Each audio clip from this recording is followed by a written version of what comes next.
Hello friends, റഷ്യയിലേക്ക് ഒരു trip plan ചെയ്യാൻ നിങ്ങൾക്ക് എന്തെങ്കിലും ഐഡിയ ഉണ്ടെങ്കിൽ നിങ്ങൾക്കൊരു ഗുഡ് ന്യൂസ് ഉണ്ട്.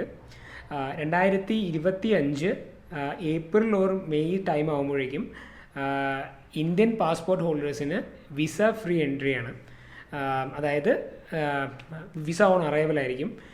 വിസ ഓൺ അറൈവൽ എന്ന് പറയുമ്പോൾ നമ്മൾ എയർപോർട്ടിൽ ലാൻഡ് ചെയ്യുന്നു, പാസ്പോർട്ടിൽ വിസ സീൽ ചെയ്ത് തരുന്നു. ഇതാണ് പ്രോസസ്സ്. അതിൻ്റെ ഗൈഡ് ലൈൻസ് ഒന്നും വന്നിട്ടില്ല. മിക്കവാറും 30 ദിവസത്തേക്കുള്ള വിസ ഫ്രീ എൻട്രി ആയിരിക്കും. ഫ്രീ വിസ ആണെങ്കിലും ചിലപ്പോൾ നമുക്ക് 30 ദിവസം വരെ നമുക്ക് അലോഡ് ഉണ്ടാവുള്ളൂ റഷ്യയിൽ ട്രാവൽ ചെയ്യാൻ. സോ നമുക്ക് കംപ്ലീറ്റ് ഐറ്റിനറി ആവശ്യം ഉണ്ടാവും. പിന്നെ നമ്മളെ കംപ്ലീറ്റ് ഡീറ്റെയിൽസ്, അതായത് നമ്മൾ റിട്ടേൺ ടിക്കറ്റ് ബുക്ക് ചെയ്ത ഫ്ലൈറ്റ് ഡീറ്റെയിൽസും കൂടി നമ്മൾ കാണിക്കേണ്ടി വരും. ഏപ്രിൽ മെയ് മുമ്പാണ് നിങ്ങൾ ട്രാവൽ പ്ലാൻ ചെയ്യുന്നുണ്ടെങ്കിൽ നിങ്ങൾക്ക് വിസ എന്തായാലും വേണം. 3 ടൈപ്പിൽ നമുക്ക് വിസ അപ്ലൈ ചെയ്യാൻ പറ്റും. ആദ്യത്തേത് ഇ വിസ, പിന്നേത് നമ്മൾ പോസ്റ്റൽ വഴി നമുക്ക് അയക്കാൻ പറ്റും. മൂന്നാമത്തേത് നമുക്ക് നേരിട്ട് എംബസി പോയിട്ട് അപ്ലൈ ചെയ്യാം. സോ അതിൻ്റെ ഡീറ്റെയിൽസ് ഞാൻ ഡീപ്പായിട്ട് പറയുന്നില്ല, പക്ഷേ ഒരു ഓവർവ്യൂ തരാം.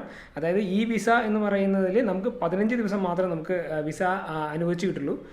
പോസ്റ്റൽ വിസയ്ക്കും പിന്നെ നമ്മൾ നേരിട്ട് എംബസി പോയിട്ട് അപ്ലൈ ചെയ്യുന്നതിനൊക്കെ 30 ദിവസം വരയ്ക്കും നമുക്ക് വിസ കിട്ടും. അതിനെന്താണ് ആക്ച്വലി വേണ്ടതെന്ന് വെച്ച് കഴിഞ്ഞാൽ നമുക്ക് ഫ്ലൈറ്റിൻ്റെ ഡീറ്റെയിൽസ്, അതായത് നമ്മൾ തിരിച്ച് റിട്ടേൺ വരുന്ന ഫ്ലൈറ്റ് ഡീറ്റെയിൽസും പിന്നെ നമ്മളെ കംപ്ലീറ്റ് ഐറ്റിനറി, അതായത് നമ്മളെ 30 ദിവസം നമ്മൾ അല്ലെങ്കിൽ 15 ദിവസം നമ്മൾ റഷ്യയിൽ എന്ത് ചെയ്യുന്നു എന്നുള്ളതിനുള്ള കംപ്ലീറ്റ് ഡീറ്റെയിൽസ് നമുക്ക് വേണം. ഇതുപോലൊരു ഐറ്റിനറി, അതായത് റഷ്യൻ നമ്മളെ ട്രിപ്പിൻ്റെ ഒരു ഐറ്റിനറി ഉണ്ടാക്കണം. അതിൽ ഈച്ച് ഡേ നമ്മൾ ഏത് ദിവസവും നമ്മൾ അവിടെ എത്തുന്നത്, അവിടെ തൊട്ടുള്ള നമ്മളെ റിട്ടേൺ വരെയുള്ള ഡീറ്റെയിൽസ് കംപ്ലീറ്റ് ആയിട്ട് നമ്മളതിൽ മെൻഷൻ ചെയ്യണം. റഷ്യക്കകത്ത് നിങ്ങൾ എങ്ങനെ ട്രാവൽ ചെയ്യുന്നു, അതിലെങ്ങനെ നിങ്ങൾ ബുക്ക് ചെയ്യുന്നു എന്നുള്ള ഡീറ്റെയിൽസ് മുഴുവൻ നമ്മൾ ഇതുപോലെ ഒരു ഷീറ്റിലാക്കണം. എന്നിട്ട് ഇതും നമ്മൾ അതിൻ്റെ കൂടെ സെൻഡ് ചെയ്യണം. 15 ദിവസമാണെങ്കിൽ ഇതിൻ്റെ ആവശ്യമില്ല, പക്ഷേ 20 ദിവസത്തിൻ്റെ മുകളിലാണെങ്കിൽ നമുക്ക് ഇതെന്തായാലും ഇമ്പോർട്ടൻ്റ് ആണ്. സോ ഇങ്ങനെയൊരു സാധനം പ്രിപ്പയർ ചെയ്യേണ്ടി വരും.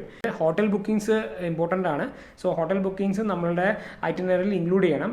ഏത് ഹോട്ടലാണ് നമ്മൾ താമസിക്കുന്നത്, ഹോസ്റ്റലാണ് നമ്മൾ താമസിക്കുന്നത് എന്നുള്ളതിൽ ഡീറ്റെയിൽസ് നമ്മൾ ഐറ്റിനറിയിൽ മെൻഷൻ ചെയ്യേണ്ടി വരും.